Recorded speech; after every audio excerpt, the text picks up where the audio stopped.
tarde a todos e todas. Sejam muito bem-vindos a essa nossa live, a primeira live dialética trabalhista pela ASP, que é uma iniciativa de um grupo de profissionais da comunidade jurídica, o Dr. Tiago Leite Cruz e o Marco Aurélio Fernandes, que estão aqui conosco, e também em parceria com os conselheiros da ASP, da área trabalhista. Eu, Luciana Pereira de Souza, o Heitor Conacchione, e também com participação dos outros conselheiros que não estarão hoje presentes aqui conosco, mas que participarão das próximas lives. A ideia é que tenhamos sempre convidados para debater assuntos que demandam uma abordagem mais urgente, como é esse tema que hoje nos trouxe aqui, mas também com a ideia de propiciar uma discussão entre os advogados da área trabalhista sobre temas que afetam a nossa profissão, o exercício da advocacia. Hoje nós temos dois convidados especiais, além dos organizadores dessa live, que é a Cristina Paranhos Olmos, minha amiga querida, advogada, mestre, professora, mestre, doutora e professora, advogada trabalhista, e temos também o Fabiano Zavanella, também querido amigo, atuante lá nos grupos de WhatsApp, onde trocamos muitas informações e debatemos todos esses temas, que é advogado, também é especialista em direito do trabalho, ele é mestre, doutorando e professor.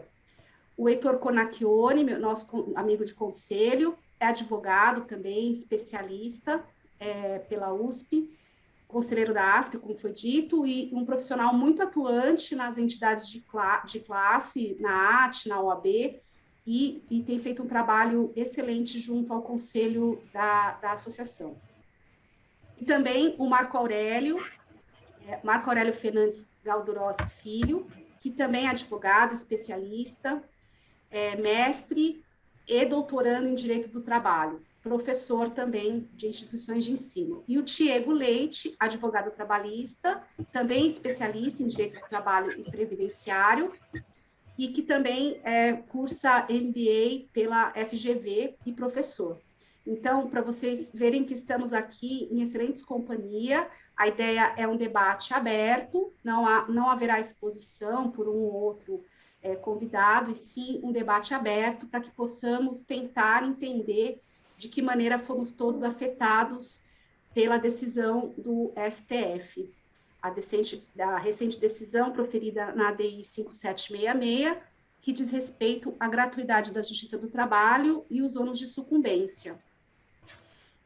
Antes de eu passar a palavra para os nossos convidados, que farão algumas considerações iniciais, eu gostaria de saudar todos vocês que fizeram inscrição para essa live. Nós temos, até o momento, 410 inscrições, então, realmente, é um público muito interessado, né, em debater esse tema, que tem esse poder de atomização, né, afeta quase todos os processos trabalhistas, atingindo diretamente os advogados, né, que, num primeiro momento, com a vinda da reforma, vislumbraram ali a possibilidade de recebimento de honorários advocatícios, mas também viram a nova sistemática trazida pela lei da reforma afetar de maneira significativa o modo como a justiça gratuita seria concedida aos autores das demandas, normalmente pessoas com poder aquisitivo baixo, na maioria dos casos desempregados, portanto, sem uma renda, né, que poderia ser considerada para a aferição da gratuidade, e também com algumas outras consequências que diziam respeito aos honorários periciais e à própria condenação em custas processuais.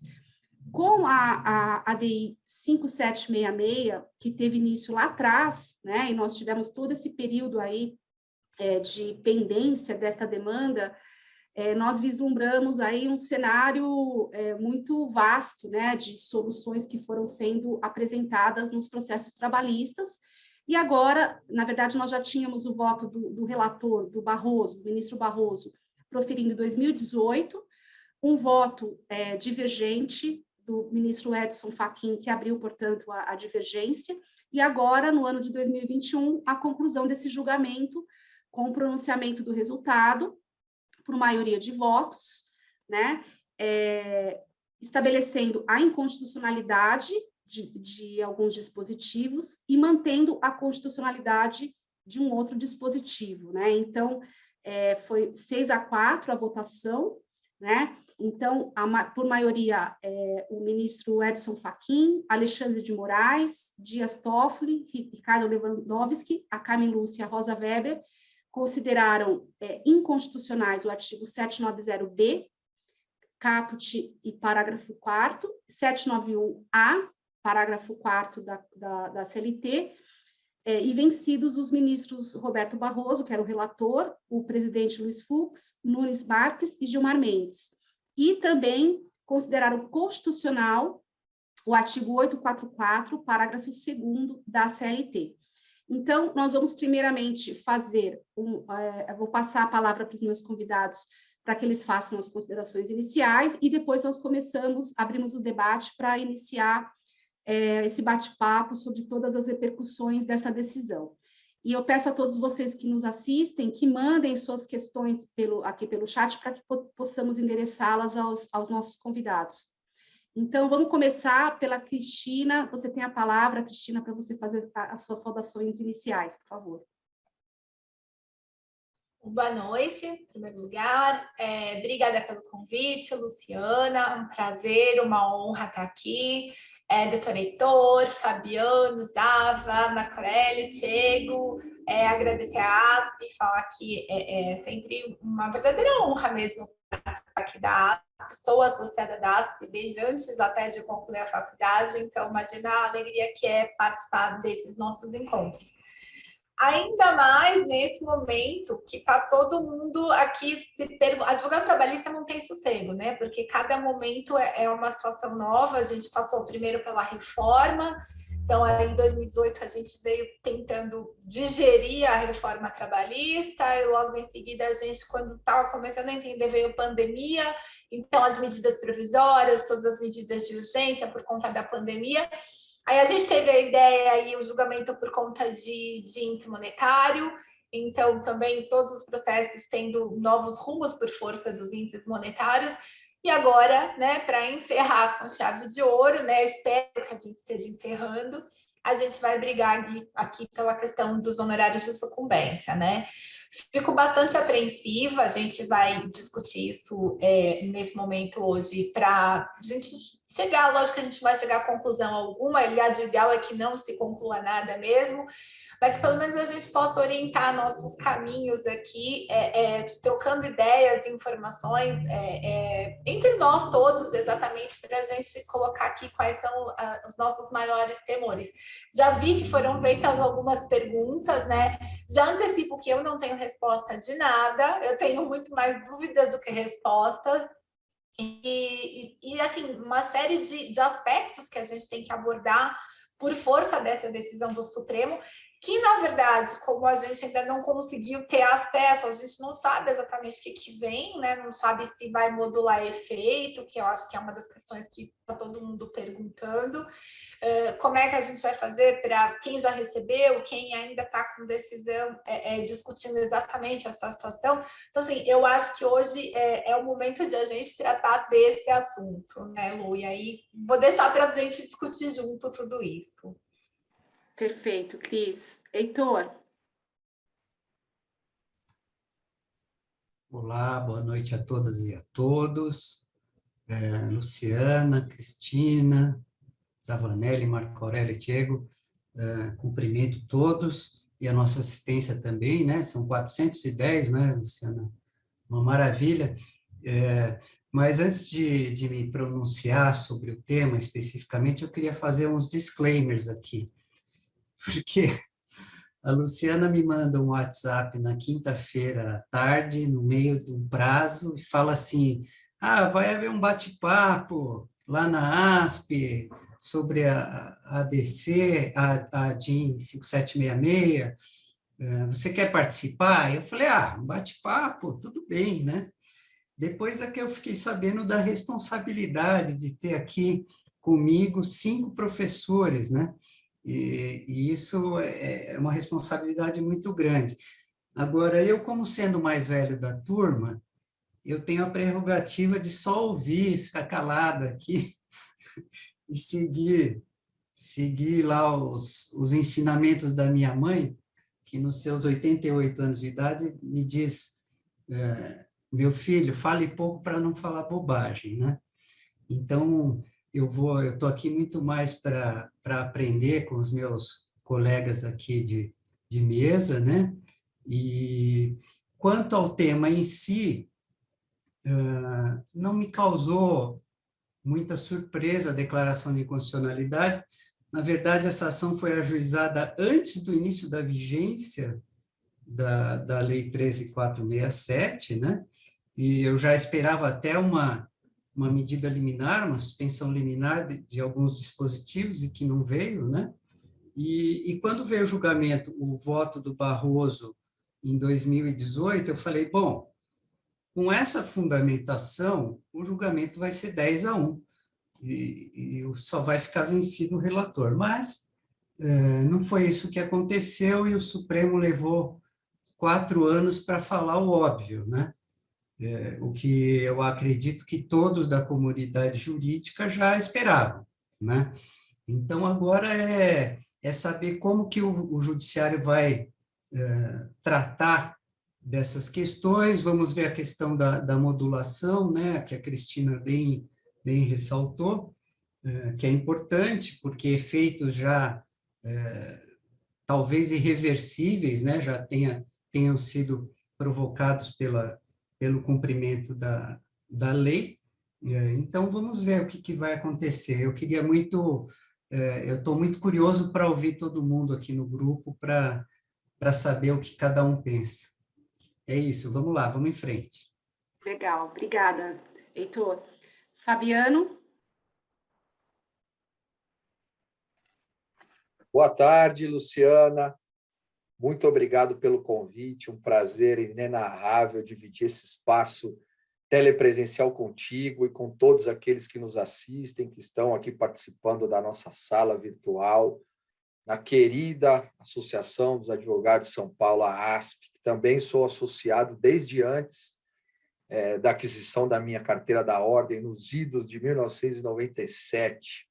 Então, tem um tempo considerável, é uma entidade que presta um serviço fundamental para a advocacia em geral, tem um papel central aí na história da instituição em si, e para mim é muito valoroso. Sempre que eu recebo algum tipo de convite dessa natureza, eu fico muito feliz.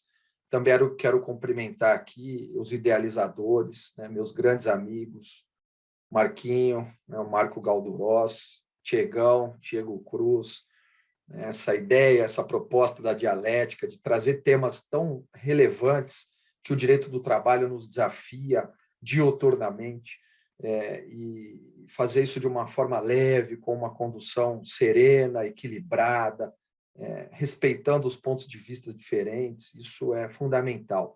Também cumprimento aqui o Heitor, que faz parte dessa gestão, que é um advogado muito admirado, a quem eu destaco aqui todo o meu apreço. E aí, é óbvio, né, professora Cristina Olmos, né, uma referência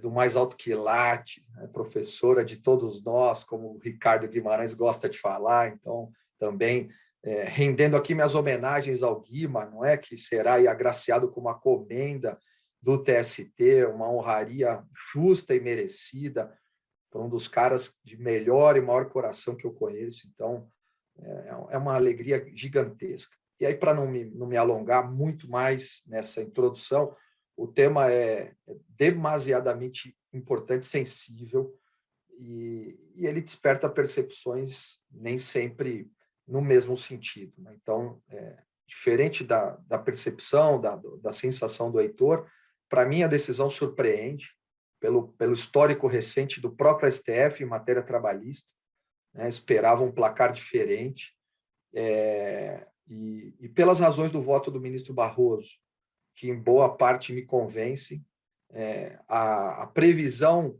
da sucumbência no processo do trabalho, em certa medida, era uma das alterações que a reforma trouxe, que via com muito bons olhos, né, para o processo do trabalho não é mais o processo cartorial da justiça administrativa, né, dos idos do surgimento da CLT, da edição da CLT nos anos 40 e subsequentes, né? Nós temos um processo muito técnico, robusto, que inclusive deveria rediscutir a própria existência do ius postulandi, como o professor Maurício Chiavi defende nas suas obras.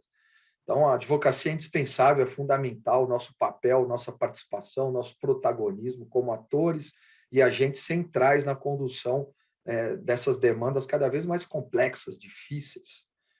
E, de outro lado, também uma premissa que, para mim, é fundamental nesse debate: honorários advocatícios também têm natureza salarial alimentar. É uma verba tão sacra quanto os tais salários não adimplidos ao longo da relação de emprego.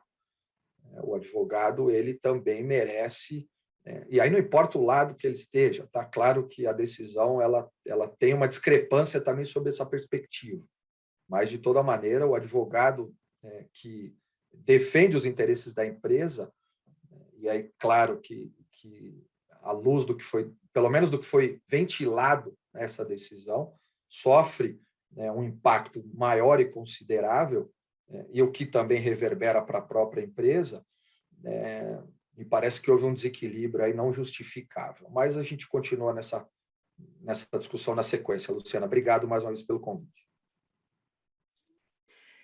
Marco? Boa noite, Luciana. Obrigado por toda a atenção que você deu aí nesse período de organização. Obrigado ao Diego aí por mais uma parceria de projeto. Agradecer muito à ASP pela abertura do espaço. Vocês não sabem o orgulho que eu tenho sempre que eu estou falando na ASP. Os primeiros cursos que eu fiz, Luciana, logo depois que eu terminei a faculdade aqui em Sorocaba, foram pela ASP. Fazia alguns virtuais, fazia alguns presenciais. E para a gente que estava do outro lado, vocês não sabem o quanto é bonito poder falar, poder compartilhar alguma coisa com todos, né? Bom, o Zava dispensa comentários, né? Pelo conhecimento dele, pela parceria, pela amizade que a gente desenvolveu. Sabem que a pandemia me trouxe algumas coisas boas, trouxe muita coisa ruim, gente, muita coisa ruim, infelizmente, mas algumas coisas muito boas. Eu posso dizer que esses dois, Diego e Zava, são uma das melhores coisas que aconteceram nesse período. A Cris, como o Zava falou, uma referência, né? No direito do trabalho, nos grupos, aí a gente sempre percebe o conhecimento. E o Heitor é um querido aí também, que foi muito humilde no início, né? Na verdade, a prerrogativa da experiência dele é para a gente aprender. É uma prerrogativa que nós mais novos temos, de poder assistir vocês falando aqui desse lado, compartilhando isso. Então, primeiramente, queria agradecer a todos por esse projeto aí que se inicia, né?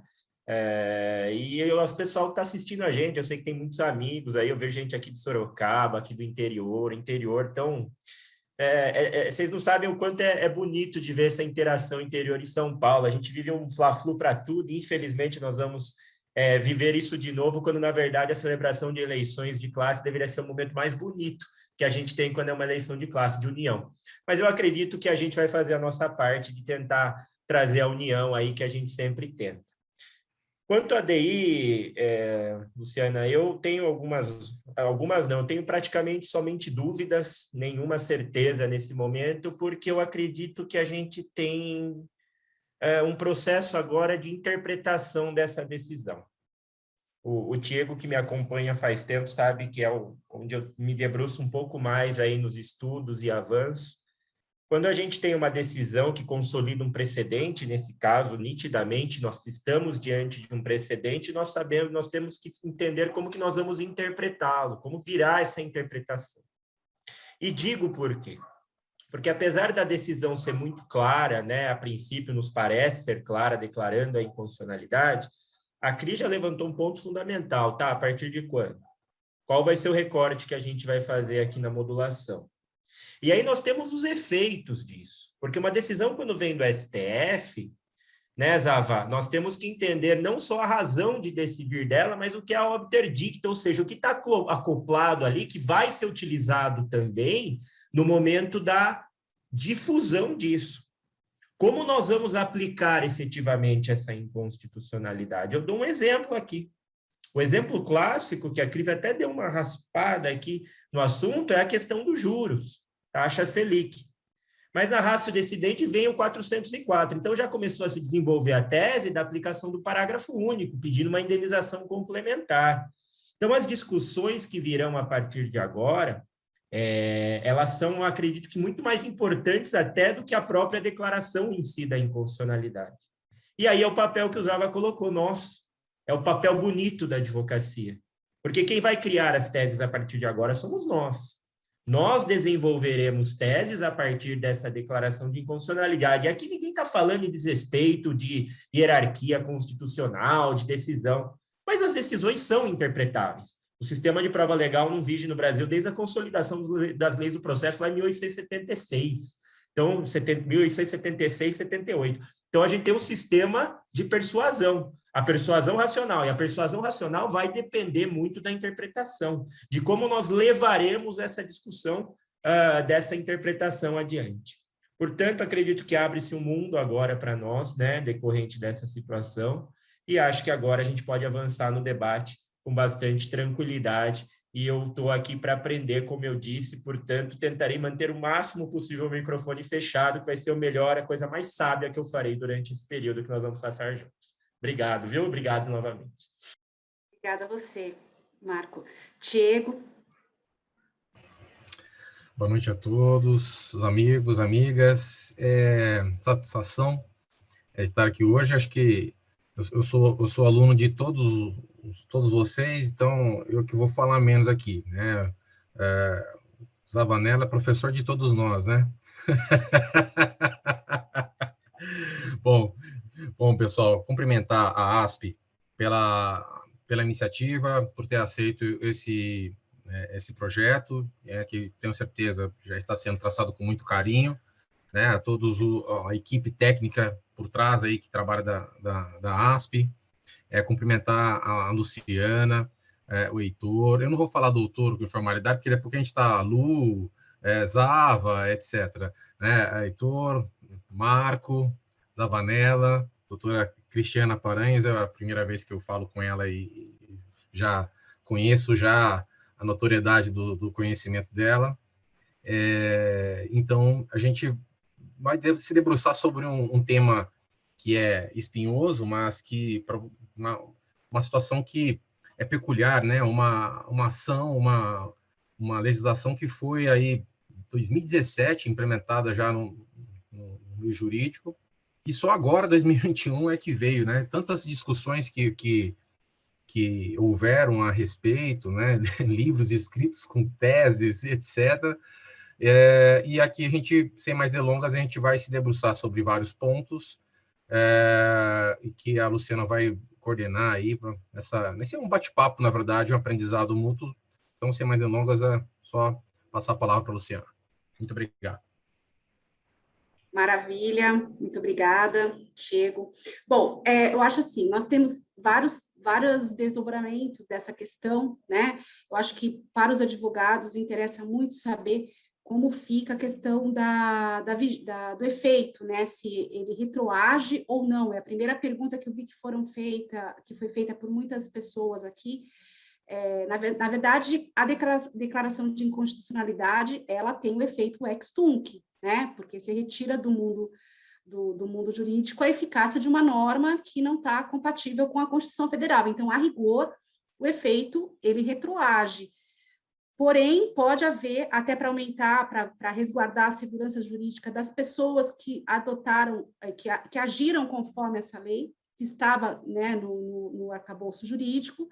Então, o STF pode modular os efeitos, o que não aconteceu ainda, né? Nós conversávamos aqui um pouco antes, na verdade, os processualistas civis sustentam que a modulação ela tem que ocorrer no exato momento em que a declaração de inconstitucionalidade é proferida, justamente porque precisa resguardar todos aqueles que seguiram aquela linha de entendimento que até então estava sendo adotada, porque a jurisprudência é pauta de conduta, notadamente quando há uma norma clara, como essa que foi declarada inconstitucional, que, bem ou mal, produziu seus efeitos no mundo dos fatos. Então, acho que essa questão da retroatividade é uma questão importante, e principalmente como ficam os atos já praticados, os pagamentos já realizados, porque já começou a ser ventilada a possibilidade de ação rescisória com base na lei processual, naturalmente, mas também para buscar uma repetição, uma devolução dos valores que foram pagos a título de honorários advocatícios para advogados da reclamada, pela parte que foi sucumbente na ação e que estava com a justiça gratuita deferida. Então, eu queria fazer uma rodada, pediria que todos fossem objetivos nas respostas, para que todos possam falar e a gente possa avançar nos outros temas. Como é que fica? Vai caber a repetição desses valores já pagos? Claro que nós não temos uma modulação ainda dos efeitos, então fica difícil fazer esse exercício de futurologia para tentar imaginar o que vem aí, né? Porque como a modulação não aconteceu, nada impede que ela venha por ocasião da decisão de eventuais embargos de declaração. Mas, assim, rapidamente, passando para vocês, é o caminho, ação rescisória, arguição de inexigibilidade na fase de execução, vai ser possível repetir os honorários, muitos advogados já preocupados porque pagaram honorários até para a equipe e membros da equipe que nem estão mais no escritório, como é que fica essa questão da repetição e do ajuizamento de rescisórias ou da arguição de inconstitucionalidade em fase de execução? Quer começar, Cris? Vamos lá. Bom, eu confesso que pode ser que tudo que eu fale aqui hoje, daqui a uma semana, eu mude de ideia, porque eu acho que precisa de uma reflexão mais aprofundada, que ela vem mesmo com umas circunstâncias, com o dia a dia. Né? Não deu uma semana ainda, foi dia 20, né, o julgamento, então eu confesso que eu tenho algumas considerações, sim, mas eu não estou certa de todas elas ainda, eu acho que ninguém está, né? Sobre essa questão, Lu, da repetição, eu tenho alguns pontos que me deixam intrigadas, né? Em primeiro lugar, vamos partir daquilo que é premissa mesmo, né? A gente está tratando de repetição de verbo alimentar. Honorários, independentes de quem recebeu, advogado de uma parte ou de outra, são realmente títulos de natureza alimentar. Então, eu tenho a questão de não poder repetir aquilo que é verbo alimentar, né? Isso é tranquilo para a gente. Então, a partir daí, me chega à conclusão de que o que está pago, e sinto muito, não vai dar para fazer repetição mesmo. A gente tem também essa dificuldade de procedimento, porque como é que eu faria? Eu já paguei para advogados que não estão mais na equipe, por exemplo, como você bem colocou. E aí eu tenho a outra questão também, né, que a gente até conversou um pouco antes. Quem que é a parte legitimada para, eventualmente, no caso de a gente admitir a possibilidade da repetição daquilo que foi pago a título de honorários sucumbenciais, quem que é a parte legitimada para fazer essa cobrança? Então, é a parte mesmo... É o advogado, quem que vai pagar, na verdade. E outra coisa, a gente sabe que em alguns contratos que foram feitos entre os advogados, especialmente reclamantes e tudo mais, houve também algumas situações em que o advogado acabou assumindo a questão da sucumbência com o cliente, até como uma maneira de minimizar, talvez, os efeitos aí da reforma trabalhista e não afastar a clientela, e fazer com que os clientes mantivessem a vontade, o interesse de ajuizar a reclamação trabalhista. Então, a gente tem tudo isso. Além disso, uma coisa que eu estava pensando bastante aqui enquanto estava falando, é que a gente tem também, supondo, admitindo que seja possível fazer a repetição, né, cobrar de volta aquilo que se pagou e que agora foi declarado inconstitucional, eu fico aqui me questionando qual é a competência para tratar dessa possível ação. Então, é Justiça do Trabalho? Ou será que a gente vai ter que ir para a Justiça Comum, né? E a gente tem que lembrar também que a gente sim tem a situação da rescisória, que indiscutivelmente é na Justiça do Trabalho, e a gente tem o prazo da rescisória de 2 anos. Há quem defenda a contagem dos 2 anos a partir da declaração da inconstitucionalidade. Então, isso atingiria muito mais processo do que aqueles que não transitaram há 2 anos. A gente tem processos que já transitaram há mais de 2 anos, mas a inconstitucionalidade foi declarada agora, então a gente está abrindo assim, um leque de possibilidades, e a gente tem também a hipótese do parágrafo 5º do artigo 884 da CLT. Então, a gente vai ter assim, uma chuva de embargos da execução por força, na verdade, de honorários de sucumbência, né? Então, eu confesso que eu estou bem confusa com tudo isso, porque eu imagino que vai ter uma série de intercorrências aí processuais por força dessa decisão do Supremo. Eu acho que ninguém tem nada muito definido, né? Lógico, porque a gente também não leu ainda a decisão. Eu acho que modular os efeitos será uma tendência, a despeito de, sem dúvida alguma, a inconstitucionalidade para os efeitos ex tunc, mas é aquilo, Luciana, que a gente acaba considerando, né? Como é que eu vou viabilizar essa situação prática, né? Não acho que dá para a gente repetir aquilo que é verba alimentar, e isso me preocupa muito, porque você vai envolver toda a advocacia, as relações de emprego dos escritórios com os próprios advogados, e também as questões entre os clientes, né? O cliente e o advogado, dependendo dos tipos de contrato que se firmar. Eu confesso a você que se o Supremo trouxer alguma modulação, ainda que seja contrária àquilo que tecnicamente a gente entende que é o adequado, eu acho que vai dar uma pacificada para a gente e vai ser mais fácil a partir de agora, né? A partir de então. Mais ou menos assim, vamos esquecer o que passou e daqui para frente a gente aplica desse jeito. Porque senão eu fico imaginando quantas questões que vão ser trazidas, como que a gente vai resolver isso, e sinceramente não acho que seja possível pela natureza jurídica do que é honorários, né?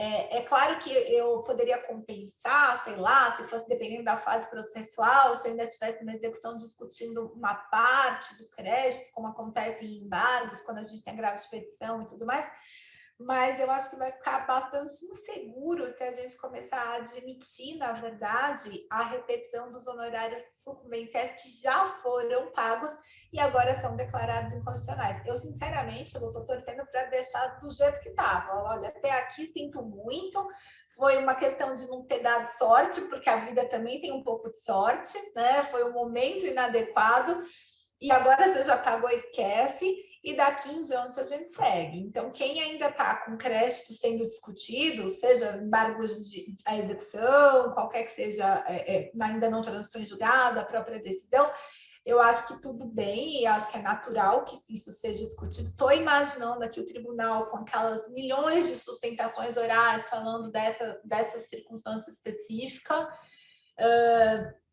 O Zavanella, que advoga, acho que exclusivamente até para a empresa, ele vai ter bastante trabalho, mas eu, sinceramente, eu acho que seria uma maneira de a gente deixar um pouco mais assentado, sabe?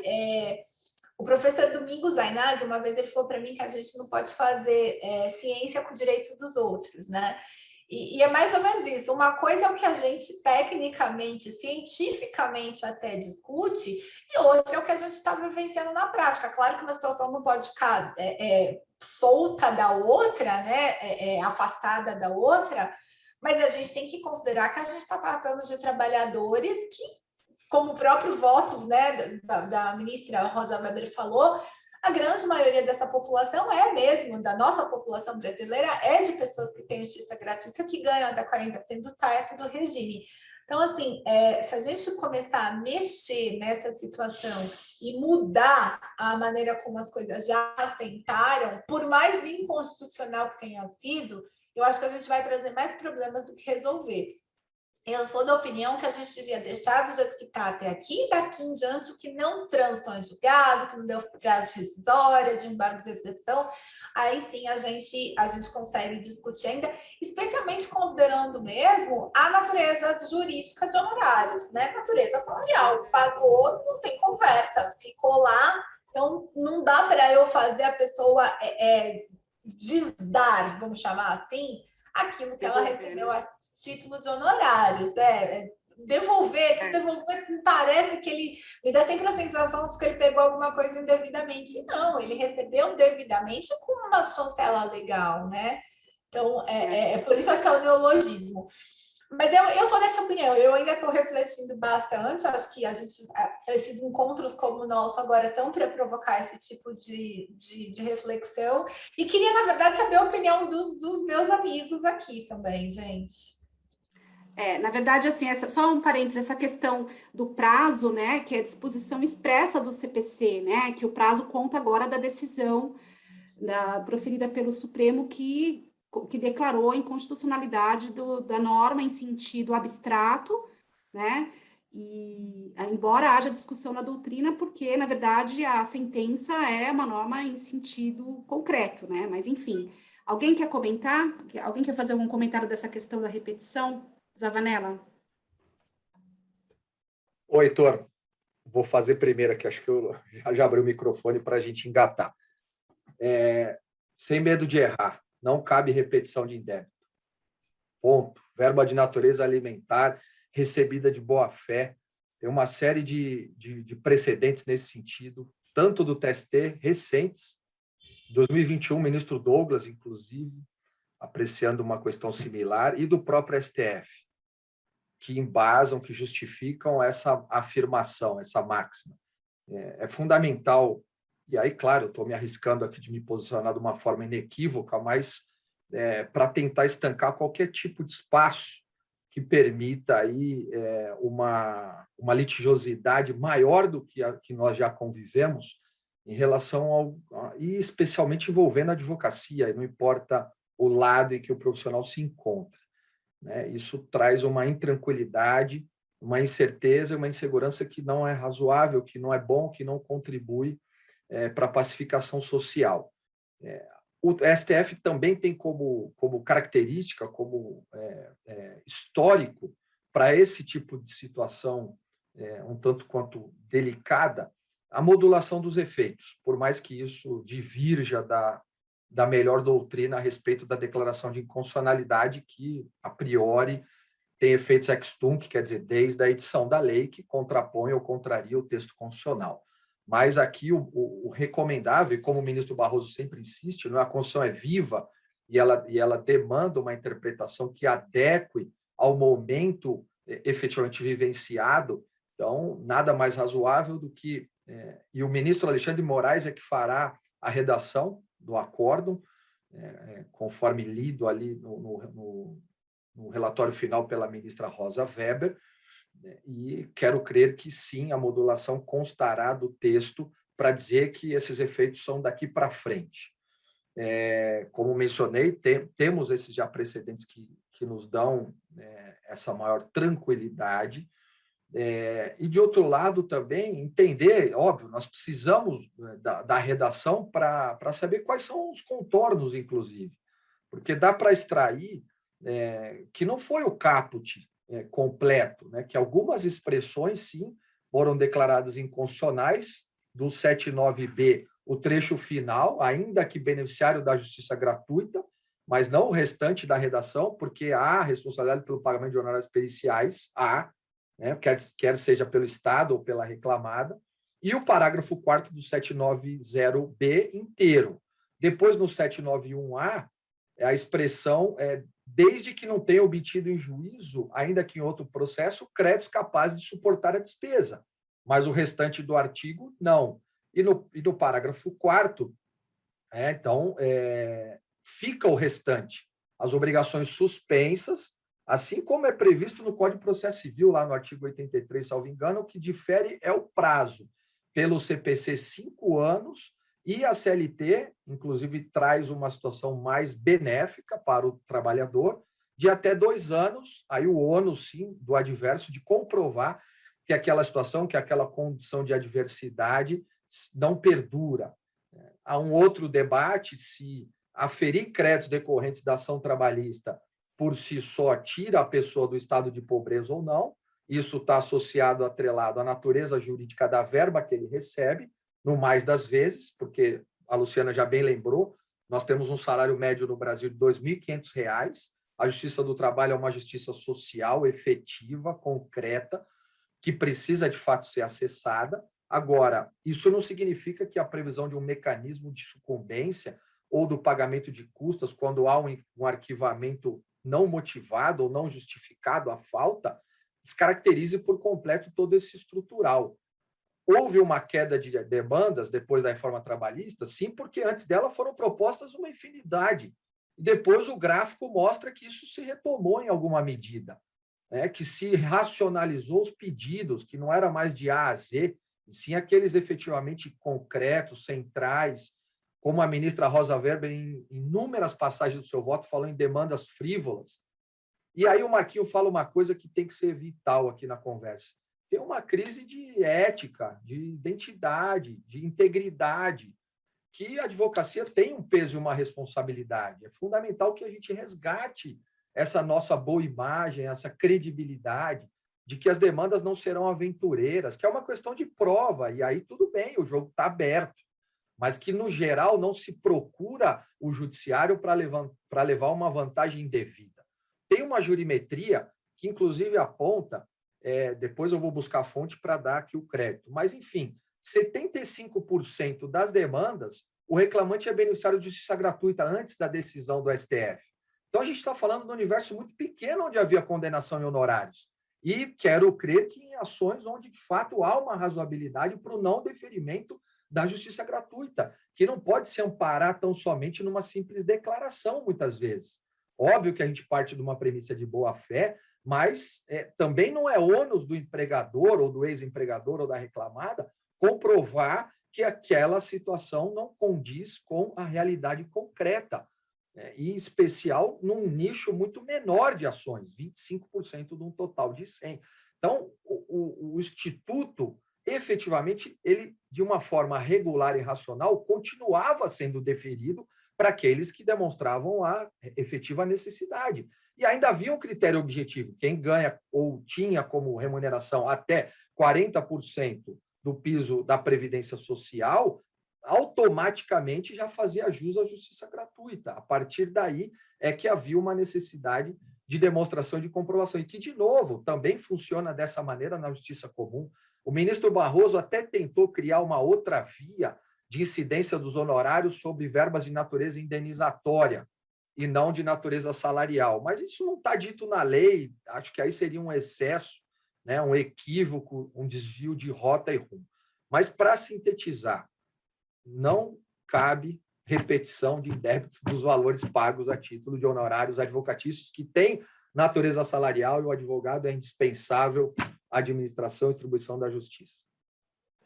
E você acabou já abordando, Fabiano, essa questão da própria contenção, né, que era a ideia do voto do ministro Barroso, das lides temerárias ou abusivas. Na verdade, nós temos toda uma sistemática para coibir a má-fé, né? E acho que basta aplicar o que já constava do CPC e foi trazido para a CLT, não haveria necessidade de onerar mais, a meu ver, a parte para coibir as ações. Eu acho que tem aí, sim, essa questão que precisa ser enfrentada da litigiosidade irresponsável, mas com isso, se houver um desvio, existem mecanismos para coibir.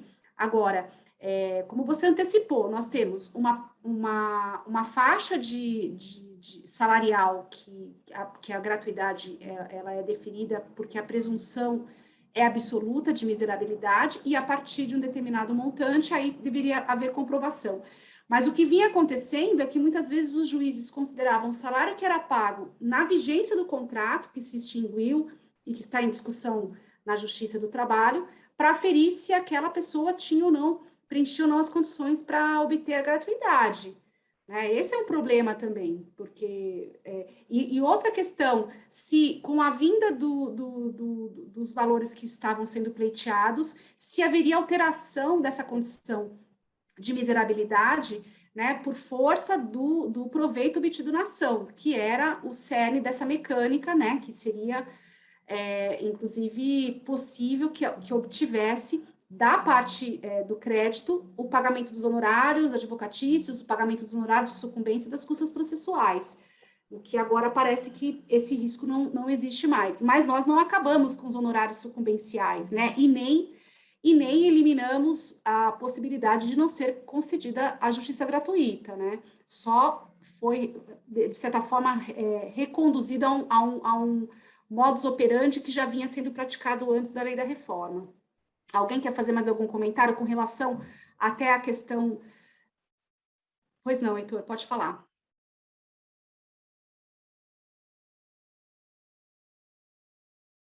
Pô, liga o microfone, Heitor.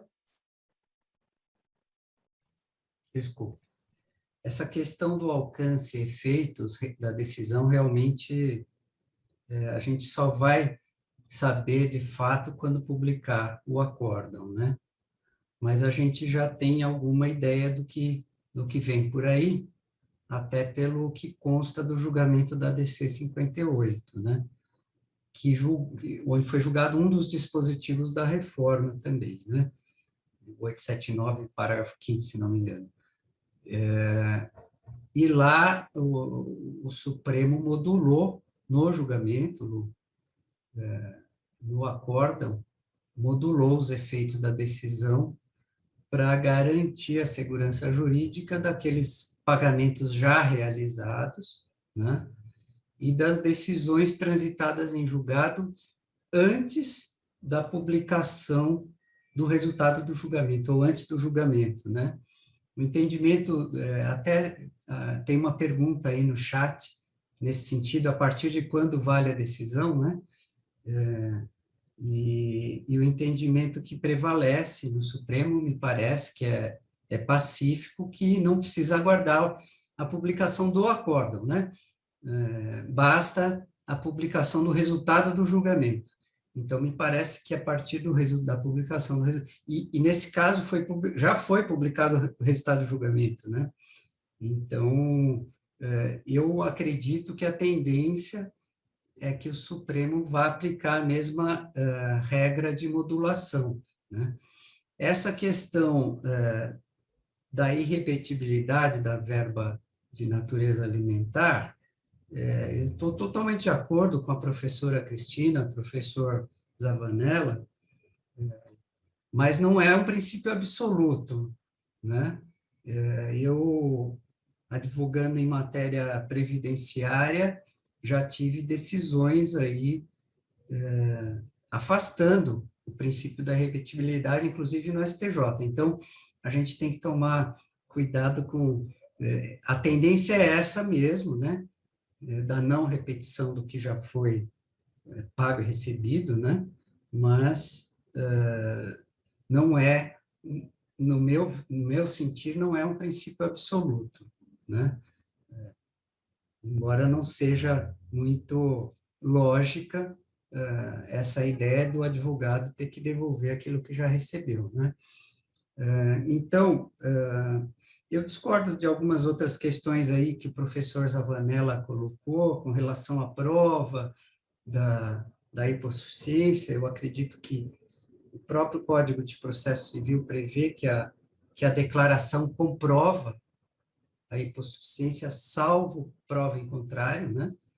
Então, me parece que aí é ônus da parte contrária comprovar que aquela declaração não corresponde à realidade, né?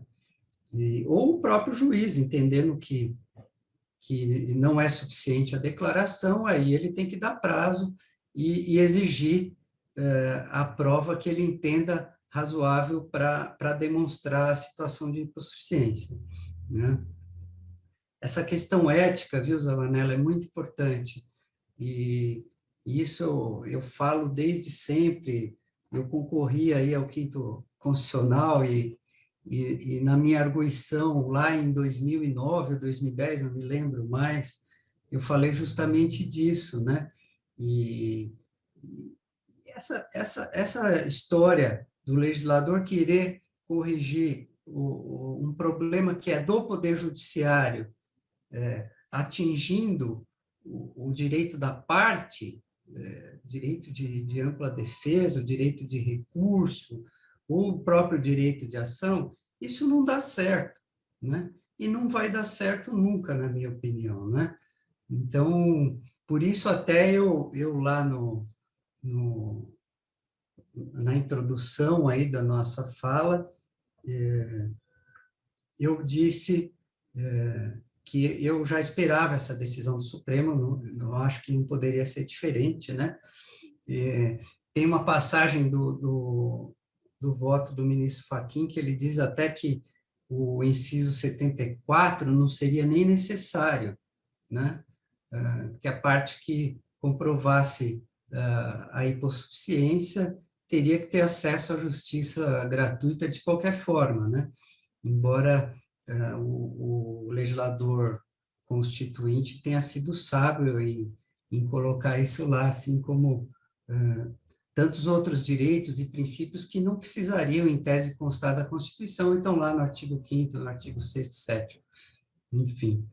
É isso, então, eu acho que por enquanto podemos seguir aí os próximos palestrantes para manifestação acerca dessa questão. Bom, tem algumas perguntas aqui que foram endereçadas, que eu acho importante a gente também envolver os nossos convidados aqui, com relação a vários pontos, né? A questão dos honorários do perito, eu acho que é uma abordagem importante, porque até eu assistindo uma live essa semana, que era do Rafael Lara Martins, ele falou que o STF resolveu o problema do judiciário, manteve o recolhimento das custas na hipótese de arquivamento, quando não for justificada a ausência, mas os honorários do perito fica, de novo, sujeito àquela requisição de valor, quando o beneficiário da justiça gratuita, né, quando for deferida a gratuidade, e os honorários advocatícios também, né? Então, quer dizer, o judiciário resolveu o problema dele para tentar inibir a ausência dos reclamantes e o arquivamento, né? Mas nós sabemos que temos problemas com relação a peritos, né, que vão aceitar trabalhar sabendo que, em algumas hipóteses, o valor dos honorários vai ser restrito àquele montante que é requisitado do tribunal, e alguém vai pagar essa conta, né? E temos também a questão que acho que é importante também abordar, que essa própria comprovação do motivo da ausência, né, desse dispositivo do 844, que foi mantida a sua vigência por ser considerado constitucional, também traz ali uma problemática que ainda é, de certa forma, uma restrição de acesso, porque numa segunda demanda haveria necessidade de comprovação do pagamento das custas arbitradas na primeira demanda, caso não venha essa justificativa, né?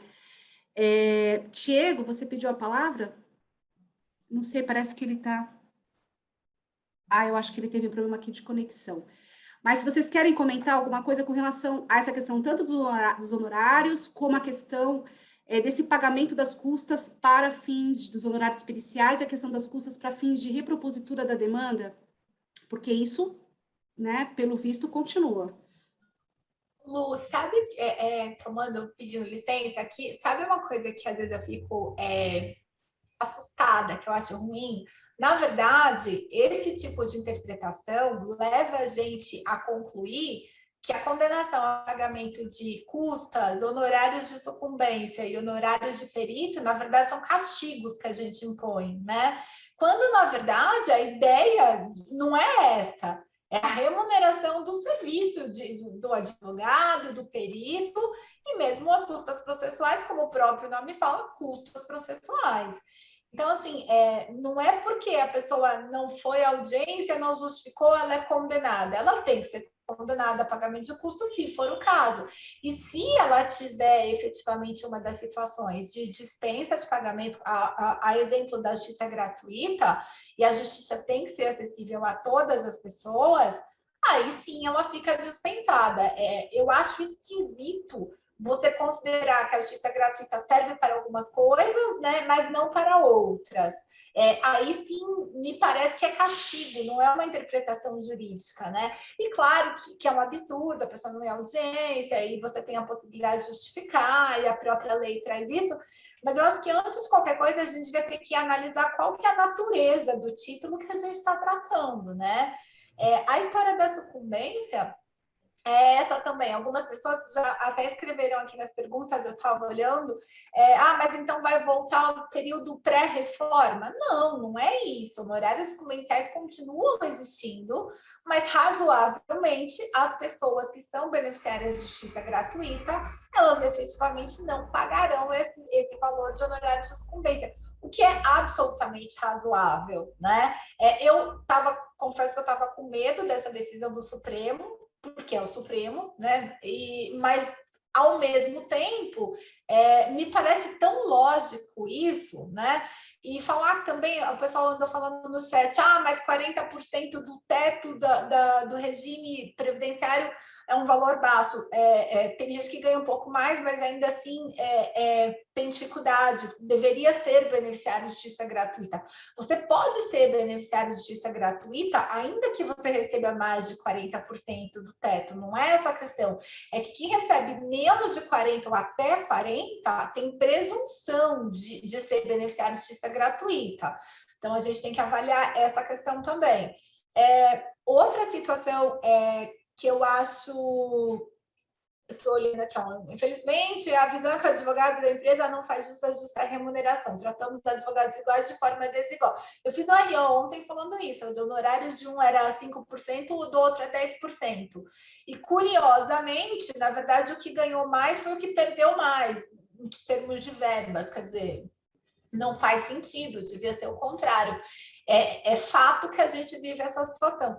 Outra coisa também que me incomoda bastante é você tratar, você impor o pagamento de honorários de sucumbência como se fosse mesmo um castigo para aquela pessoa que pediu demais. Então, na verdade, a gente está tentando tratar de uma situação de má-fé, onerando o pagamento de título de advogado. Eu acho que, na verdade, ao contrário do que se pretendia, a gente está até desmerecendo o trabalho do advogado. Não é isso, não é se eu não conseguir provar, você vai receber um castigo, vai pagar o honorário do advogado da parte contrária. Não é nada disso. Então, acho que a gente parte de uma premissa errada para a gente chegar a essas conclusões de ser ou não justo. Acho que agora o Diego pediu para falar. O Diego e depois o Zavanella. Vai lá, Diego. O Zavanella falou que eu não estava com fone, então eu não ia participar. Então, acho que o Lugarete me ouviu ele, hein? Mas usava, antes que usava aí, retome e o Marco também, para a gente ouvir o Marco, mas eu acho que a gente precisa contextualizar, né, toda essa questão. E tem pessoas que gostam de número, eu acho que tem dados de 2019, né? O CNJ, a rescisão do contrato de trabalho e pagamento de verba rescisória estão entre as reivindicações mais recorrentes, né? Então, esse é o cerne central dessa discussão. Essas questões relacionadas, por exemplo, às horas extras, adicionais, etc., é evidente que caíram muito com a reforma, né? A gente teve inicialmente aí impacto de 35, 37, cada um falou uma coisa, depois deu uma estabilizada. Agora, até a Luciana, a gente estava falando isso antes de ingressar, né? Retomando uma curva em ascendente. Mas eu acho, e nós mencionávamos que essas questões do famoso vai que cola, desses pedidos abusivos aí, deveria ter um controle um pouco maior também pela magistratura, né? pelo juízo, no sentido de realmente atribuir essa apenação. Agora, você transformar toda essa discussão em se utilizar isso para agora vamos proibir, vamos colocar um obstáculo para que não haja acesso à justiça. Na verdade, não há essa questão aí, acho que até o Heitor, o Marco devem concordar, acho que comigo, na verdade, ela obstacularizou o acesso à justiça. Não vejo ela, em nenhum momento, coibindo pedidos. Ainda a gente vê, né, tanto que a gente, como advoga, tanto para reclamante como reclamada, não é raro a gente ver pedidos que não fazem nenhum sentido, né, e de repente, numa eventual composição, um acordo, né, se pretenda ali que deixem de lado. Veja, o que vocês estavam mencionando com relação à questão da repetição de débito, né? Só para destacar o texto do 85 do CPC, que fala exatamente essa questão, parágrafo 14, que os honorários constituem direito do advogado e têm natureza alimentar, com os mesmos privilégios dos créditos oriundos da legislação do trabalho, né? Sendo vedada a compensação em caso de sucumbência parcial. Ou seja, é um crédito que também tem esse caráter alimentar, motivo pelo qual não há razão para se falar em questões de repetição de débito. Agora, pelo 844, né, do parágrafo 5º, a gente vai dizer lá que considera-se inexigível título judicial fundado em lei ou ato normativo declarados inconstitucionais pelo Supremo.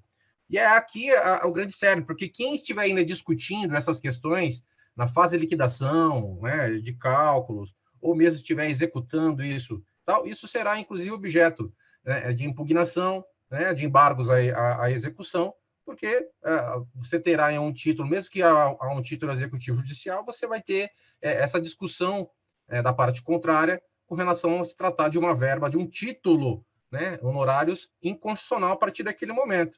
E é evidente que será importante que o STF faça essa modulação dos efeitos, né? Até nós mencionávamos, porque tem uma questão aí social, questão jurídica que é muito importante. Não dá para você retroagir e agora ter que devolver tudo isso aí. Ademais, acho que até entraria, você vê, por exemplo, nas ações cíveis, que o procedimento da lei juizado, por exemplo, não é permitido a rescisória, né? E aí, se a gente fizer um contraponto com o rito sumarício que nem é pelo valor da Justiça do Trabalho, caberia rescisória nesses casos? Creio que não, né? Nem de uma forma nem de outra, por se tratar de um caráter que alimentar dessas verbas que não são repetíveis. É isso. Fabiano ou Marco, quem que quer falar primeiro? Fabiano? Você tinha levantado a mão, acho que antes, mas... Não, mas o Marquinho ainda não falou, então... Então vai, vamos lá. Marco. Obrigado. Deixa eu baixar a mão aqui. Pronto. Bom, Luciana, eu acho, e eu só acho, né, porque a gente tem sempre achismos nesse momento.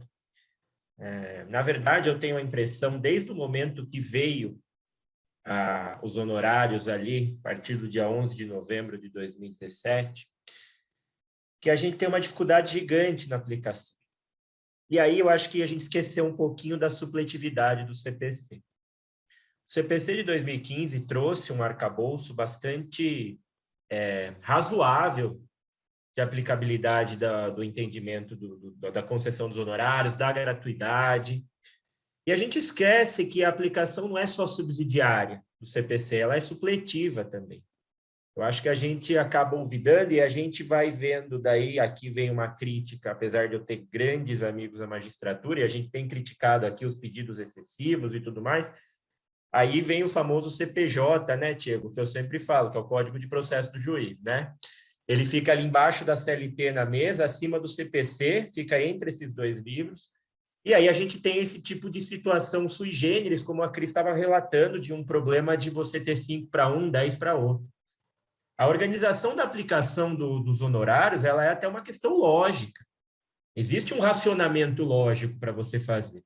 Uma modulação de como você faz, do quanto você aplica, né? É óbvio que existe um espaço de liberdade de aplicação, mas existe um ordenamento lógico de como você vai seguir a aplicação daquilo. Quem foi sucumbente na causa de pedido, no pedido e tudo mais. Opa, o pedido era de indenização por dano moral, mas o pedido não foi cheio. São questões que já foram discutidas há muito tempo no processo civil.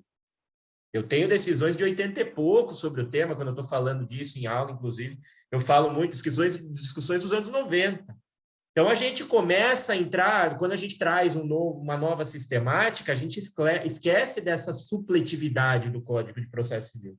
E o Código de Processo Civil resolveu muito dessas questões que nós estamos discutindo.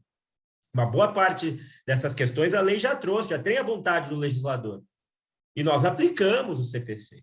Então, esse é um ponto que eu acho que a gente tem que trazer um pouquinho mais dessa supletividade nessa interpretação. Mais uma questão que eu dou aqui como exemplo. O CPC trouxe lá no 85, acho que é o parágrafo 11, se eu tiver equivocado, corrijam, mas de quando há um recurso, por exemplo, uma majoração do trabalho do advogado, você tem que majorar os honorários. Qual acórdão que fez isso, gente? Usava aí, pode me contar, teve algum que aplicou essa metodologia? E tem a previsão específica no CPC? Não, na CLT? Não tem, mas é supletiva essa aplicação, porque a gente interpreta o 85 e a gente traz, quando a gente tem o 790 aí, e suas letras e seus parágrafos e tudo mais. Então, eu acho que o que falta para a gente aí é um pouco de tecnismo, né? A tecnicidade de trazer algo que está na legislação. E não quero eu aqui engessar o entendimento, longe disso. Acho que a maior valoração que a gente tem é exatamente essa interpretação, como eu disse no início. Mas a gente precisa trazer uma aplicação mais lógica do que está na legislação, né? Para fazer um arremate só dessa questão, que o Zava até fez a introdução, fez uma referência, a gente não pode corrigir, como o doutor Heitor bem falou, aqui o Heitor falou, ética com lei. São institutos diferentes, né? Moral, legislação, são ciências diferentes. A gente estuda elas também de forma diferente. Então, assim, eu acho que quando a gente está tratando do tema, e a Cris falou muito bem agora, a gente não pode trazer como metodologia de punição, não é um sistema punitivo, né? A gente condenar com custas, com honorários, não é essa a ideia. Eu pegava decisões aqui, Zava, que trazia a seguinte previsão: condene honorários advocatícios, que sejam compensados com os contratuais. Veja a decisão querendo compensar os valores. Então, por exemplo, eu fechei um contrato de 30%, cota litis, né? Beleza, 30%, previsto lá, tá autorizado que eu feche assim no processo do trabalho, 30%. Condenação em 10%. Agora eu só ganho 20% que eu tenho que fazer uma compensação. Onde está isso? Está na própria sentença. Onde está essa previsão, gente? Desculpa. Esse é o problema. O problema está aqui. O problema está nessa questão de como nós fazemos a interpretação de tudo isso. Então, eu acho que nós temos um arcabouço suficientemente razoável para trazer uma questão um pouquinho mais lógica de como nós devemos fazer nessa argumentação, tá? Eu acho que é o encaminhamento que a gente tem que dar aqui a partir de agora com a inconstitucionalidade. Só para fechar o raciocínio aqui, só para fechar mesmo, nós temos aqui uma situação que esse é um ponto importante, tá, gente? Não acabou os honorários de sucumbência. Eles não acabaram. Eles não acabaram. Está se colocando aqui, por exemplo, tem uma manifestação interessantíssima. Ganhou R$1 milhão no processo. Gente, a qualquer momento pode ser deferida e revogada a justiça gratuita. A qualquer momento do processo. Isso também é uma aplicação que a gente já está pacificado, que é assim há muito tempo. Não é agora que vai mudar com a decisão do STF. Mas aí, vejam só como a gente está discutindo, gente, sempre os mesmos pontos. Mas aplica com a presunção da declaração de hipossuficiência. Opa, se eu fiz a comprovação de que ele tem condições, acabou. Se eu fiz o processo é dialético, e é o nome do nosso programa, né, Tiago? É dialético. Exatamente por causa disso. O que é a dialética? Tese, antítese e conclusão. Se a antítese minha supera a minha tese, opa, pronto, você vai ter direito aos honorários advocatícios tranquilamente. Esse é um dos princípios mais básicos e tem que ser interpretado e tem que ser aplicado, exatamente na questão da justiça gratuita. Tá bom? Então, fechando aí. Rapidinho, só para falar aqui que o Heitor, a gente mencionava, né, Heitor, antes de entrar, vou deixar como usava, com relação à questão, né, de que, com base no que o Marco está até colocando, né, que está se presumindo a má-fé, né, quando, na verdade, não tem esse caráter punitivo, né, na verdade. Na verdade, tem que buscar a raiz desse tipo de verba, que é uma bonificação ao advogado que exerceu lá, que teve zelo profissional, a complexidade da causa, etc. e tal. Então, me parece que é um equívoco mesmo, né? Zavanella? Sim. Tem um comentário aqui do André, já ficou um pouco mais lá para cima, mas achei bem oportuno. Sucumbência é ônus da parte que litiga. Cabe à parte litigar com responsabilidade. Aí ele complementa, evitando pedidos absurdos. E não só isso, assumindo o risco de que o processo, não necessariamente, ainda mais o processo do trabalho, que 90% ou mais das discussões são de ordem fática, dependem de prova, e que isso pode desaguar no insucesso. Né? A questão da produção da prova é sempre complexa, por fatores técnicos ou não, pelo ambiente, pelo estrutural, nas audiências telepresenciais, ainda para alguns muito mais agravados. Então, não dá para conceber um estrutural que permita o acesso à justiça, mas que não traga nenhum tipo de ônus ou consequência para situações específicas que foram acomodadas pela alteração legal trazida pela reforma trabalhista. Ela não extinguiu a possibilidade de justiça gratuita, ela criou um regramento, um critério, uma presunção até aquele patamar dos 40% sobre o teto da Previdência Social, e a partir disso, a parte poderia requerer desde que comprovasse aquela necessidade. Eu sempre cito um exemplo, e é público, uma demanda, uma ação de um atleta, o Leandro Damião, contra o Santos, que requereu justiça gratuita com um salário de R$900 mil, e a Cris conhece muito bem essa ação. Quer dizer, tem teratologias de lado a lado, não dá para jogar tudo no mesmo balde ou considerar tudo com o mesmo critério ou a mesma lógica. Os honorários recursais, que o Marquinho bem posicionou, puxa, o TST lá na Instrução Normativa 39 diz que não se aplica a regra processual, né? Quer dizer, dá um roteiro para o juiz qual ele deve ou não aplicar, se o CPC é supletivo na essência ao processo do trabalho.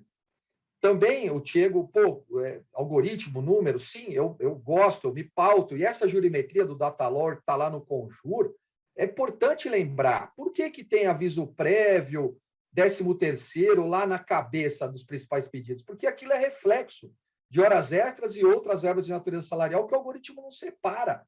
Então, não dá para afirmar que 90% das ações é por inadimplemento das empresas no que se refere ao não pagamento de verbas rescisórias. Também, é óbvio, nós vivemos uma situação, uma crise, uma criticidade gigantesca. E mais, a crítica que eu fazia, inclusive, para esses artigos alterados na reforma, por que o honorário no processo de trabalho tem que ser de 5 a 15 e no processo civil 10 a 20? O nosso trabalho é menos complexo, né? Tem menos valor do que a advocacia em geral, né? Então, qual a lógica de adoção de critérios diferentes? E aí, para fechar uma outra reflexão, de fato, não mudou. É possível ainda a condenação em honorários sucumbenciais. Ficou muito mais difícil? Ficou muito mais difícil. Isso me parece que não deixa espaço para muita dúvida. E manteve o ônus sucumbencial em favor do advogado do reclamante, que, de uma forma muito legítima, tem o seu contrato, cobra honorários contratuais. A praxe na advocacia trabalhista é honorários no êxito, um percentual aplicável no êxito, e também tem honorários sucumbenciais.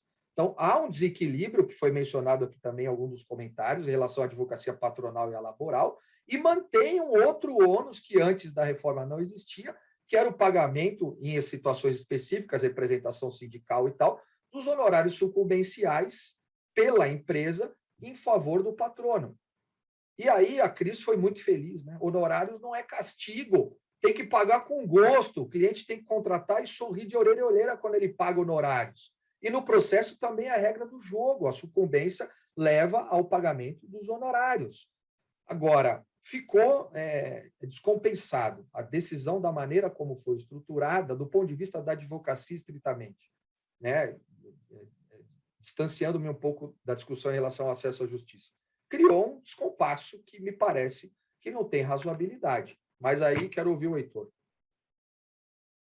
Só fazer um comentário rapidinho. Como nós já estamos nos aproximando do final do nosso encontro, eu vou passar a palavra para o Heitor. E aí, Heitor, na sequência, você já faz as considerações finais para que a gente possa avançar. E aí nós já rodamos com os demais participantes para também encerramento. Muito bem, né, Zava? Você já está querendo ouvir a crítica, né? Bom, por isso parece que em todas as intervenções eu quis falar antes de você, porque eu tenho suas reflexões e revisitar as minhas premissas. É para me dar material para falar, né? Muito bem.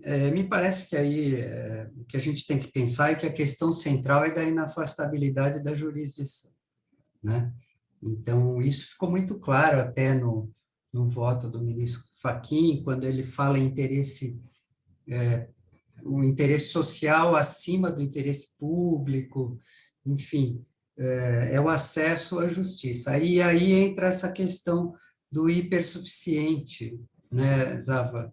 Se pode haver uma discriminação em relação a ele, porque o inciso 74, ele não fala em pobreza, ele fala em insuficiência de recursos, né? Então, toda vez, na medida em que o hipersuficiente não tenha condições de arcar com os custos do processo para demandar, para levar a demanda dele à apreciação do judiciário, ele também faria jus à gratuidade, me parece. Existe até um trabalho do professor Bolsinhas sobre discriminação por sobrequalificação, e aí ele fala disso, né? Dessa dificuldade do hipersuficiente em litigar também. Então, eu acho que isso deve ser considerado por nós, né? O Diego falou em ação rescisória, Diego, eu queria lembrar que na modulação da DC 58, o ministro Gilmar colocou no voto que seria incabível a rescisória, né? Então, a rediscussão daqueles pagamentos já realizados ou das decisões já transitadas antes do julgamento. Então, me parece que a tendência é que o Supremo afaste esse problema, até porque vai atolar o judiciário de ação rescisória, não é? E com relação à perda da hipossuficiência em relação às verbas recebidas no processo, eu espero realmente que o judiciário afaste essa possibilidade, porque o que se está pleiteando no processo já é passado, né? É o que a parte deixou de receber, não é? Ou deixou de comer, né? Se a gente falar aqui em verba de natureza alimentar. Então, eu acho absolutamente inviável admitir a perda da hipossuficiência quando do recebimento das verbas no processo. Então, era isso que eu tinha a dizer. Lu, o encaminhamento, eu não sei se a gente deveria marcar uma nova rodada para discutir a decisão. Eu acho que tem muitas questões aí que ficaram para ser discutidas, para serem debatidas, né? Então, talvez seja o caso da gente marcar aí uma nova webinar para isso, não sei, né? Não, com certeza acha? será marcada. Quando tivermos a decisão, podemos até combinar de voltar para conversar sobre, né, o texto da decisão, né, de uma maneira mais objetiva. Eu só queria corrigir aqui uma falha minha. No começo da minha fala, eu não parabenizei o Diego e o Marco Aurélio. Me parece que a ideia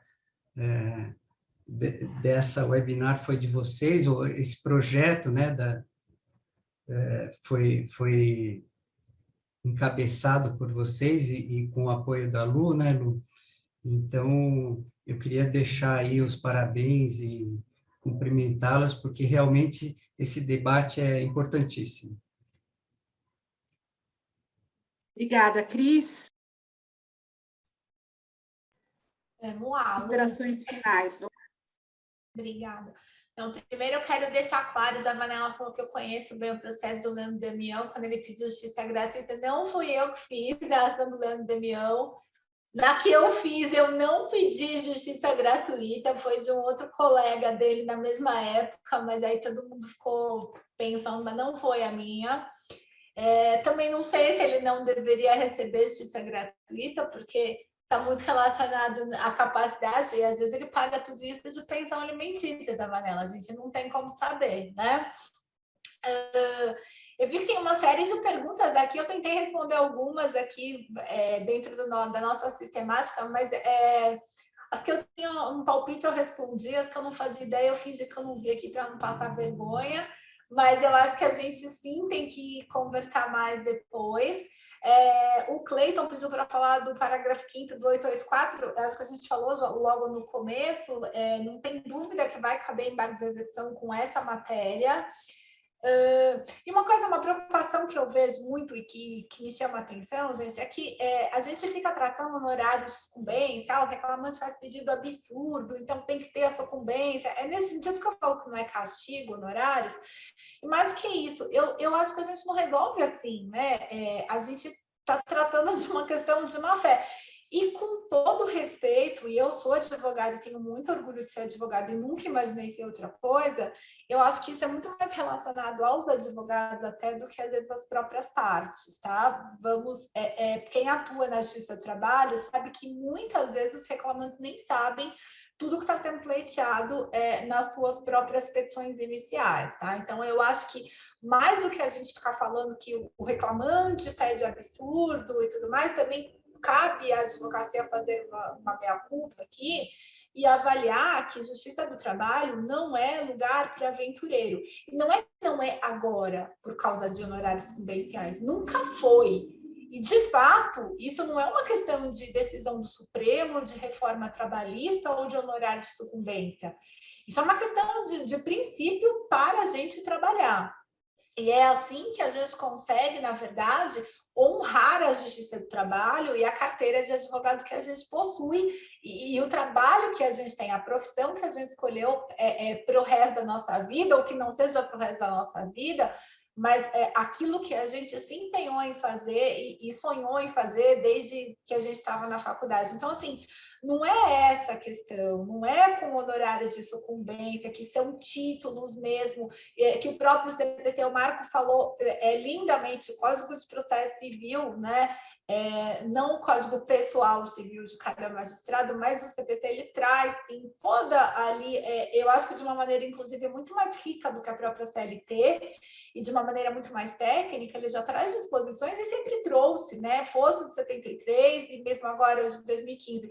Então, assim, eu acho que a gente fica querendo tratar um assunto de uma maneira diferente do que ela deve. Outra coisa, essa história de compensar honorário sucumbencial com honorário contratual, e eu já vi sentença assim também, graças a Deus, não são muitas que vêm nesse sentido, me parece uma intromissão no dia a dia do escritório, que eu estou quase pedindo para o juiz vir aqui, então, para administrar meu escritório, que eu acho uma parte chata de quem tem escritório, né? Fazer pagamento, comprar coisa para o escritório. Então, assim, não tem o menor cabimento.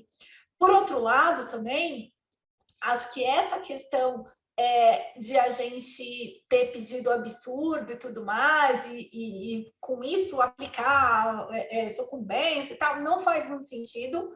Me parece que isso é um problema que não é do juiz, né? Sem prejuízo da litigância de má-fé, e eu sou muito favorável à aplicação quando é cabível, lembrando disso, tá? Também não o que eu vou fazer hoje? Vou aplicar a litigância de má-fé, não é desse jeito que funciona. Mas eu acho que isso também não é um problema que tem a ver com o processo. Essa é uma questão da OAB, essa é uma questão da nossa classe, essa é uma questão que nós, advogados, devíamos também nos empenhar em combater, porque a partir do momento que a gente não combate, a gente acaba consentindo e permitindo. E alguém falou assim, antes da reforma tinha assim, muitos advogados aventureiros.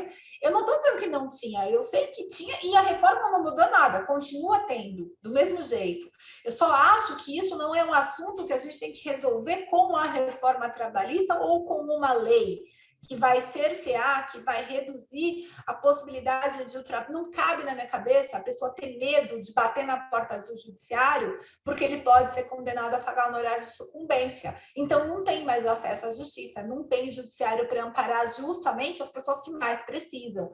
Né? A partir do momento que uma pessoa tem medo de se socorrer do poder judiciário para tratar de uma questão trabalhista, na minha opinião, não precisa mais ter poder judiciário, que é exatamente ali o único lugar onde ele pode falar, pelo amor de Deus, alguém olha para mim, né? E vamos ser sinceros, é um dos únicos lugares, um dos únicos ramos do Poder Judiciário em que a pessoa pobre senta na posição de autor no processo. Se a gente cortar isso, aí para mim perde todo sentido. Eu, sinceramente, não sei, não saberia mais o que fazer da minha vida. Não porque eu só sei fazer isso, é verdade, eu só sei fazer isso, mas porque realmente eu ia ficar muito frustrada com essa situação, com essa condição. Então, assim, tudo que precisar fazer e defender para que o Poder Judiciário não funcione dessa maneira, eu vou fazer e defender, ainda que seja em prejuízo aos meus honorários sucumbenciais, tá? Lu, obrigada, maior prazer estar aqui. Acho que a gente vai mesmo ter ainda muitas reflexões a respeito desse assunto e obrigada, é realmente a maior honra estar aqui ao lado de todos vocês, Tiago, Marcos, Ava, Lu, Heitor e a Luciana, que foi minha professora, apesar de ela não ter idade para isso, então eu fico lisonjeada, dobrado por conta disso. Tá bom, gente? É isso.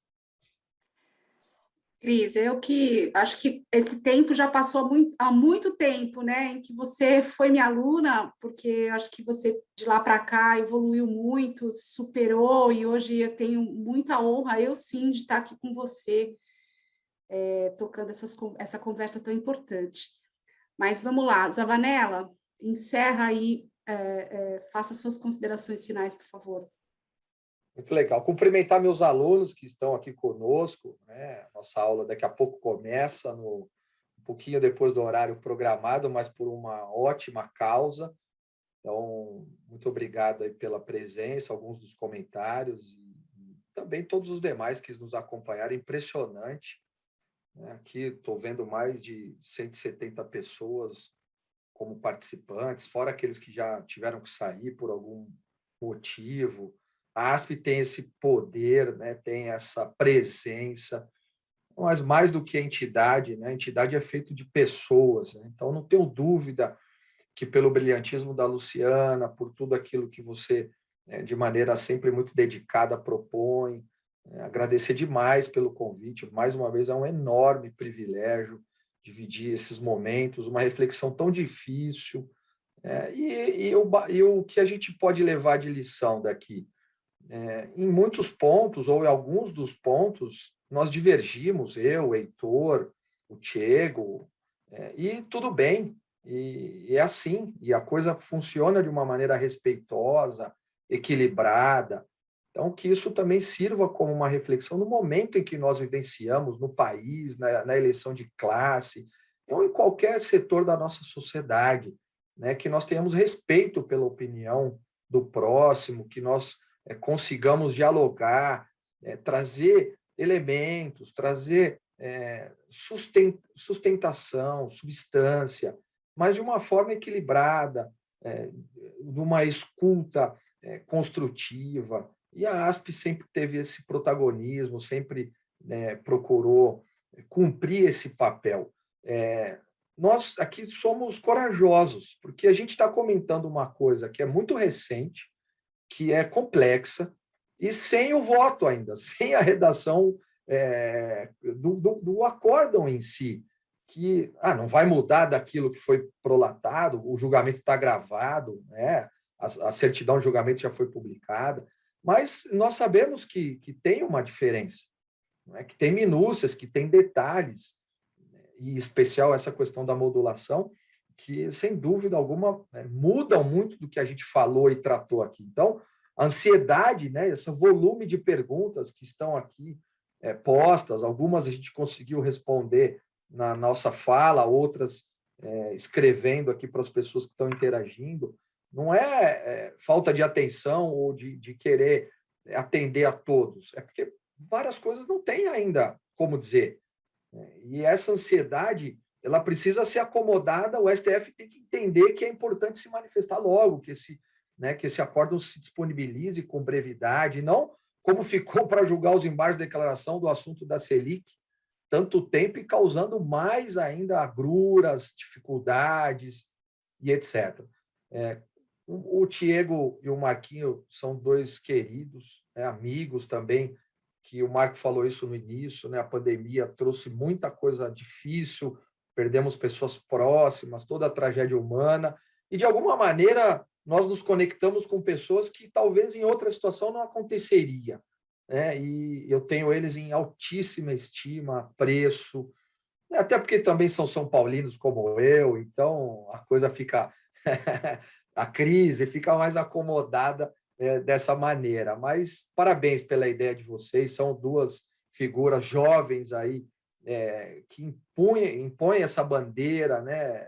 Deflagram essa bandeira do diálogo, da dialética, da observação e desse contributo que, de alguma forma, acho que a gente fez um pouquinho aqui. Muito obrigado, Luciana.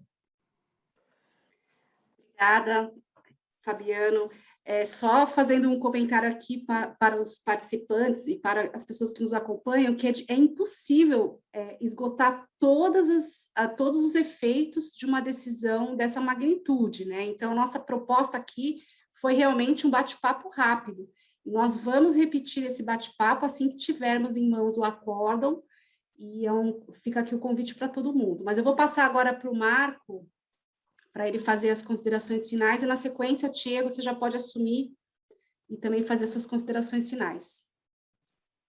Obrigado, Luciana. Bom, eu quero agradecer primeiramente a todos, né, e a todas que tiveram aqui a presença hoje, agradecer de novo a oportunidade da ASP.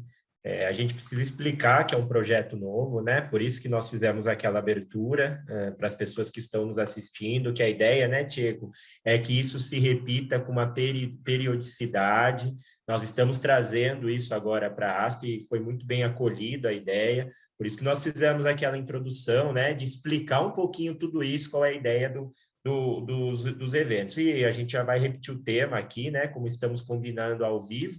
É bom, combinado ao vivo, não dá para voltar atrás, né? Dizer que eu aprendi muito com todos aqui, inclusive com as perguntas. Eu queria responder rapidamente uma questão que ficou aqui. Parece-me que a Cris, além acho que ela estava falando e respondendo ao mesmo tempo, coisas que só alguém como ela consegue fazer, né? De falar e também responder por escrito aqui, mas alguma coisinha que ficou pendente só para não ficar, né? Na questão dos embargos infringentes, ali se cabe. Cris, eu entendo até que caiba a manifestação, independentemente da nomenclatura. Se o processo ainda está em aberto, não houve o trânsito em julgado, nós temos que pedir a aplicação imediata da inconstitucionalidade aí, no caso, né? Se interessar, obviamente, né? Nós temos as partes aí. Então, eu acho que estando aberto o procedimento, não precisa ser o embargo, não precisa ser a contestação, não precisa ser a réplica. Tendo o momento, sendo a primeira manifestação, acho que já é perfeitamente passível de aplicação aí, né? Independentemente da fase processual que nós estivermos. Cris, quer falar alguma coisa? Quer complementar? Não, é isso aí. Manifestação a qualquer momento. Tanto faz o tipo, nome. Isso. Exato. Hoje eu estava falando da querela no escritório lá, daí o advogado novo na parte civil me olhou e falei, eu acho que eu estou com um problema já de nomenclatura aqui, vamos mudar. Mas assim, gente, estão, né, explicando só, isso é um projeto, não é o primeiro e último, é o primeiro de muitos, assim esperamos. Então a ideia é que a gente possa trazer sempre pessoas do nível do nosso querido Heitor aqui, do Zava, né, do Tiago, da Luciana, pessoas que agreguem, e isso vai ter uma periodicidade, como foi explicado, tá? No mais, eu só posso agradecer de novo a todos que estão aqui e deixar uma mensagem muito rapidamente final, tá, gente? De verdade, viu? Se a gente acha que legislação é para corrigir problema ético, a gente está com um problema social gravíssimo. E eu acho que esse problema social gravíssimo não vai se resolver com o artigo 790A, BC, 791A, BC. Entendam, tá? O direito em si, a legislação, vamos mudar o termo, ela vem muito depois de quando nós temos formações sociais. Se a gente voltar, então, lá, né, na Fenícia, depois a gente ir para Roma. Roma já tem um arcabouço legislativo interessante, principalmente no período imperial e tudo mais. Só que a gente precisa entender que a legislação é sempre um reflexo da sociedade, não ao contrário. A gente não pode querer impor via legislação alguma coisa que a sociedade tome uma medida de encontro e de um rumo. Diferente de usar cinto de segurança ou não, tá, gente? A gente está falando aqui de coisas além disso, tá? Então, por favor, acho que o debate é fundamental. Eu só acho que quando a gente está falando da questão ética, ela ultrapassa essa situação de legislação. tá bom? Aí é outro patamar que a gente tem que levar, e a ideia do projeto tem esse nome exatamente para a gente trazer esse tipo de discussão para cá, né, Diego? Para que a gente possa trazer também debates nesse nível ético, como foi feito hoje, né? Debates no nível sociológico, debates no nível antropológico e debates no nível filosófico, sempre com a perspectiva do direito do trabalho, aí do direito trabalhista, tá bom? Beijo no coração de todos. Lembre-se de duas coisas que eu sempre deixo no final. Primeira, compartilhem. É o que usava a Cris, o Heitor e o Diego estão fazendo. Compartilhar conhecimento. A gente não leva isso embora, tá? Isso é uma péssima notícia que eu tenho que dar para vocês. Quando a gente parte, o conhecimento fica aqui sendo difundido. Então, compartilhe. E a segunda questão que eu sempre falo também é: todos nós somos ignorantes, principalmente nesse tema que é novo. Não sejamos idiotas também. O idiota é aquele que acha que sabe tudo acerca do tema e a gente não sabe absolutamente nada, tá bom? Beijo em todos vocês, se cuidem, fiquem bem, estou à disposição de todos. Bom, então, antes de passar para você encerrar, só fazer aqui o agradecimento que o Paulo Basílio, que sempre nos acompanha aí, para cumprimentar ele, né, pessoa de todos os participantes, ele está aqui, o doutor também Adriano Mingucci, que está, se eu não me engano, está lá no Aspianos com a gente, e está aqui interagindo bastante, lógico, todos os amigos. Evidente, a gente tem muita gente do direito do trabalho aí para nós ouvirmos sobre esse tema, né? E esse e em tantos outros temas, principalmente após aí ser publicada essa decisão, que muito provavelmente, né, Heitor, ainda vai ser sujeita a embargo de declaração, etc., até tudo isso. Realmente tem umas questões, a gente focou aqui um pouco na questão do hipossuficiente e, por vezes, também há uma questão de obstáculo ao hiper, né? Você vê esses executivos para ingressar, né, com ações, dias atrás até um deles, doutora, mas eu tenho um risco maior, antes, inclusive, de sair essa decisão, né? Porque tem patrimônio e por vezes, tem assuntos, tem matérias que são questionáveis dentro do campo do direito. Quem trabalha com isso sabe muito bem. Não há verdades absolutas. Então, nós trabalhamos com isso. Então, muito provavelmente, às vezes, por uma circunstância, né, a gente consegue fazer uma prova ou não. Aqui destacar, aqui nesse debate, viu, Luciana, Heitor, que vocês são conselheiros aqui da ASP, eu acho que a nossa representatividade, né, eu falo em termos de Conselho Federal, acho que a OAB se miscuiu desse debate, né? Eu acho que a OAB não poderia estar fora desse debate, acho que até como também os representantes da sociedade, a gente vê muito pouco se manifestar, a gente vê muito pouco qualquer nota a respeito disso nas matérias, nos e-mails, no e-mail que vem. Eu acho que a OAB tem um papel fundamental, assim como a ASP também tem aqui, né, fundamentalmente. A ASP não está só no estado de São Paulo, ela está em vários outros estados, então tem uma repercussão grande, né, a nível do território nacional, então isso, o que é salutar, e acho que o que a gente precisa fazer, né, dentro do direito da nossa classe é isso, né, fomentar esse tipo de debate, né, a gente fazer contrapontos, acho importante. E a questão eu vou falar aqui, né, que foi meu mestre, não tem como não citá-lo. O doutor Jorge Castelo até mencionava que a questão da justiça do trabalho ela está nos rincões aí, em vários pontos no Brasil, e muitas vezes, em termos de serviço público, é o único local, às vezes, que o cidadão é atendido, né? Que ele consegue ter acesso ali a uma prestação jurisdicional. Então, não há razão para ficar colocando a questão do obstáculo. Eu, particularmente, não acho legal esse desequilíbrio na balança em termos da advocacia. O advogado do patronal não vai ter, então, direito aos honorários, o advogado reclamante, sim.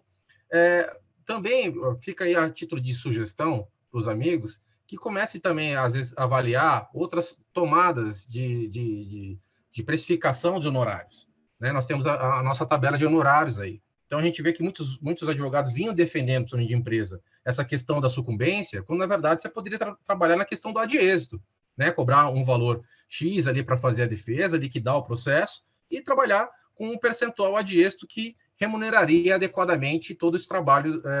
Então, a gente falta discutir vários pontos aqui, evidentemente, lógico que eu só aprendi aqui com vocês, e agradecer o Heitor, o amigo Ricardo Guimarães, que mandou um beijo, abraço para vocês aqui, teve aqui me mandando mensagem, agradecer aos conselheiros da ASP, Alain Beltrán, aqui na pessoa especialmente da Luciana, que desde o início aí foi que nós falávamos sobre essa ideia e gerou uma certa empolgação, mas eram muitas coisas acontecendo ao mesmo tempo e que bom que nós começamos esse projeto aí agora já no fim do ano 2021, porque tenho certeza que nós temos muita coisa bacana para discutir aí nos próximos meses, no próximo ano.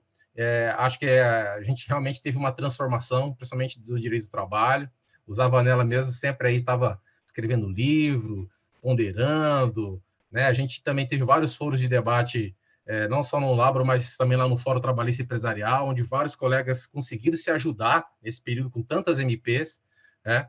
Então, só agradecer mesmo aí a diretoria da ASP e, fundamentalmente, a Luciana, a paciência que teve conosco aí, e a sensibilidade de nos atender, né, foi peça-chave aí para que a gente consiga iniciar esse trabalho, que tenho certeza colherá bons frutos aí. Para a ASP, a gente está acostumado, né, Marquinhos, a receber muito, é a nossa chance de também compartilhar um pouco com os amigos e amigas da advocacia. É isso, muito obrigado. Eu que agradeço a todos vocês, viu? E eu, sinceramente, espero que essa live de dialética trabalhista, que é uma iniciativa realmente de vocês dois, com a participação dos conselheiros, que ela se repita em diversas oportunidades, sempre que os temas demandarem uma conversa mais de perto entre os advogados trabalhistas. E eu peço que vocês acompanhem aí as divulgações que serão feitas nos próximos encontros. Então, todos convidados, e sempre a ideia não é esgotar as matérias, mas sim trazer um bate-papo aqui de uma maneira descontraída, com todos participando, de modo a contribuir de alguma maneira, né, para que os advogados possam aprimorar os seus argumentos e a sua visão a respeito das questões, até numa visão contrária, que isso é muito enriquecedor. Então, com isso, nós encerramos esse encontro de hoje. Tenham todos uma boa noite e vamos aguardar a divulgação, então, dos próximos eventos. Obrigada, gente.